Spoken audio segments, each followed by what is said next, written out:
দেখো কাতলা মাছ নিয়ে এসছে।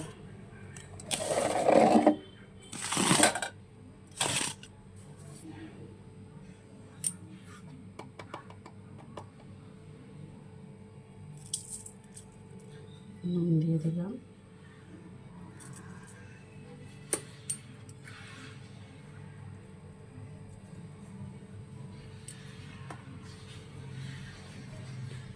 হলুদ দিয়ে দিলাম,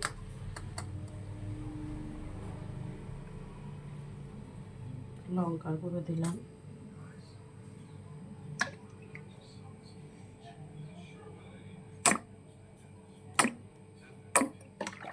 কাঁচা তেল দিয়ে দিলাম,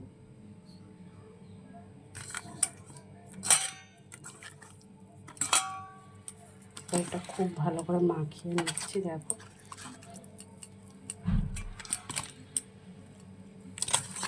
সবসময় একরকমভাবে রান্না করে খেতে ভালো লাগে না, আজকে একটু অন্যরকমভাবে রান্না করে খাচ্ছি।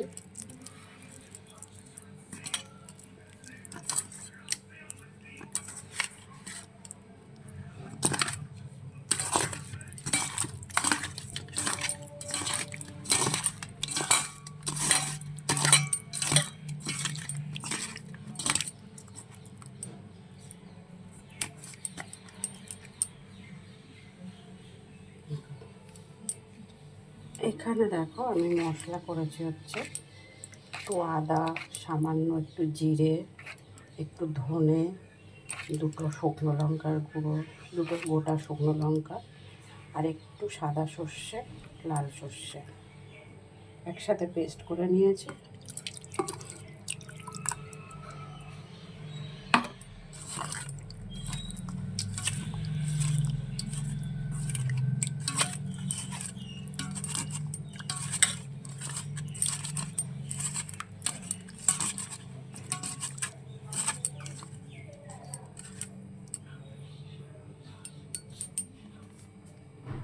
তো এবার এটা আমি কিছুক্ষণ ঢেকে রেখে দেবো।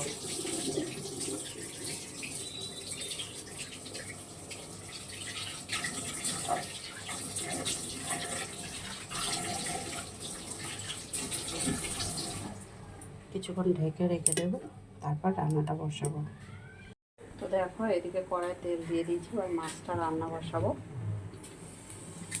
কালো জিরে ফোড়নে দিয়ে দিলাম,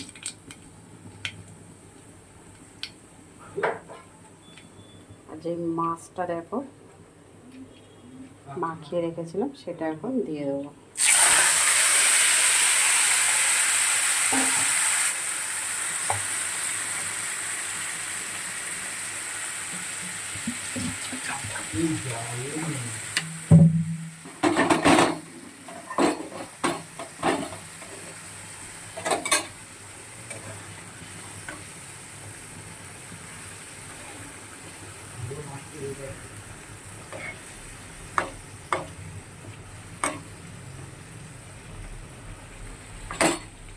এবারে এটা আমি বাটিটা ধুয়ে জলটা দিয়ে দিলাম। এবার ঢেকে দেবো কিছু সময়, ঢেকে রান্না করবো 5 থেকে 6 মিনিট রান্না করে তারপর মাছটা নামিয়ে নেব। দেখো বন্ধুরা, এটা না হলে 5 থেকে 7 মিনিটের মতন রান্না করে নিচ্ছি। রান্নাটা প্রায় হয়েই গেছে, এটা আর কিছু দিইনি। এবার একটু নাড়াচাড়া দিই, এটা নামিয়ে নেব। যারা না এখন অব্দি এইভাবে কাতলা মাছ রান্না করে খেয়েছে, একবার খেয়ে দেখো, আশা করি ভালো লাগবে। কে কোথা থেকে আমার ভিডিওটা দেখছো অবশ্যই কমেন্ট বক্সে জানিও। ভালো লাগলে লাইক, কমেন্ট, শেয়ার করে দিও। যারা ইউটিউব চ্যানেলে দেখছো একটা সাবস্ক্রাইব করে পাশে থেকে ফলো, ফেসবুকে যারা দেখছো একটু ফলো করে সাথে দেখো। সবাই ভালো থেকো, সুস্থ থেকো। আবার পরে দেখা হবে ছোট্ট কোনো একটা ভিডিও নিয়ে। তত সময় সবাই ভালো থেকো। টাটা।